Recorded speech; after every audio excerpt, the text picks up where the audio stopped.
Yo, what's up guys? Welcome back to another video on Survive the Apocalypse. And today we're going to go ahead and just talk about the Stalker, which I believe it's called. I call it sometimes the Bloodthirster, but yeah, let's go ahead and just jump right into it. Pretty much, I'm going to go ahead and say this right off the bat. It is kind of a difficult little grind to do if you do not buy Robux for this character. Obviously, it took me about a total of 4 days to go ahead and get it the required amount of blood gems or blood emeralds, whatever you would like to call them. And overall, I like to say that this class is very unique in its own way, mainly because, as you guys can see right here, pretty much when you go ahead and attack zombies, they disappear. And I'm going to go ahead and say this right now. This is pretty much anti-necromancer. So if you're running with a necromancer on your team, pretty much it's not the greatest thing because the bodies disappear and they don't fall on the floor. Now, to go ahead and continue on with that, pretty much you do have this Bloodthirster weapon right off the bat, and it does do excessive damage to the zombies. Pretty much every time you do attack one of them at level 1, you do get a damage boost +1 per kill, and also a health boost +1 per kill, and it stacks up to 70 points for both damage as well as health, from my understanding. Now, to go ahead and talk about the stack real quickly, so once you get to 70 on each one for damage and health, unfortunately each day it does reset, so just go ahead and keep that in mind.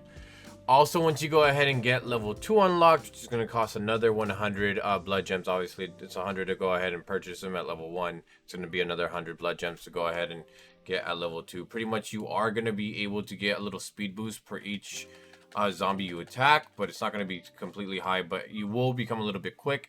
And unfortunately for the zombies, once you go ahead and get a speed boost from one of them, the negative speed boost will hit one of the other zombies. So you're going to go ahead and see me kind of do it right here. It's going to look like a little red slash that will transfer to another zombie right here. So let's see. Red slash transfer to another zombie, if you guys could see it. I know it's kind of hard to see, but that's pretty much what it looks like right off the bat. And on top of that too, on Blood Moons, you do have the rage ability that the Berserker has. From what I understand, that's how I see it as. And your stats do increase a lot more, and you are able to do a lot more damage during Blood Moons. Pretty much going ahead and destroying the Horde. And so when it comes to level 3, you do have this stalk ability where you could go ahead and pretty much hide your presence. And we're going to go ahead and do it now, where you hide, and then when you slash, you can go ahead and kill a big group of them, and it also recovers some of your health as well. Also, I believe I mentioned this before, but in case I didn't, they do bleed with bleed damage. Pretty much when you go ahead and slash a target, it will bleed over time. Potentially, it will also die on its own. So that's another key factor that I do like about this. But overall, the Bloodthirster, aka the Stalker, is pretty much very overpowered, in my opinion. Now, when it goes ahead and comes to the ranking of which 5-star is better, obviously this one's more focused on melee. So if you're a melee specialist, this is definitely something you want to grind. Obviously you could still use weapons if you'd like, but it's mainly focused on melee. And also on top of that too, if you do decide to go ahead and use a different type of melee, you also do have the bleeding effect for any melee, whether you use chainsaw or something else. But definitely you want to be using the Bloodthirster just because it has a lot more stat boosts with it. So definitely just keep that in mind.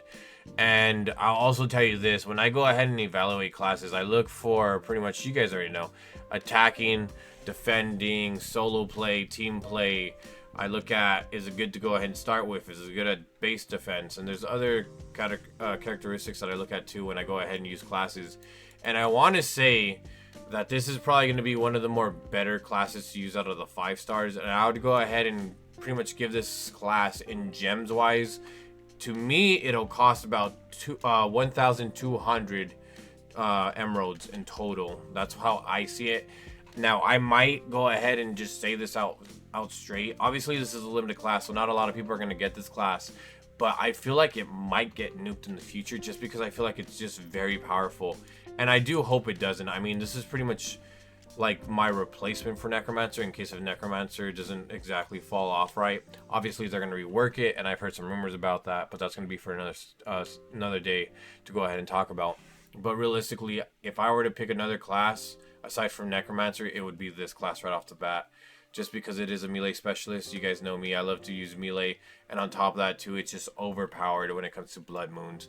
Regular knights, not really that great, but when it's blood moons, it could go ahead and pretty much knock out an entire like horde within like a matter of seconds, which is the craziest part. Anyways, guys, that's pretty much it. Thank you guys so much for watching. Really do appreciate it. We'll see you guys on the next one. Till then, take care.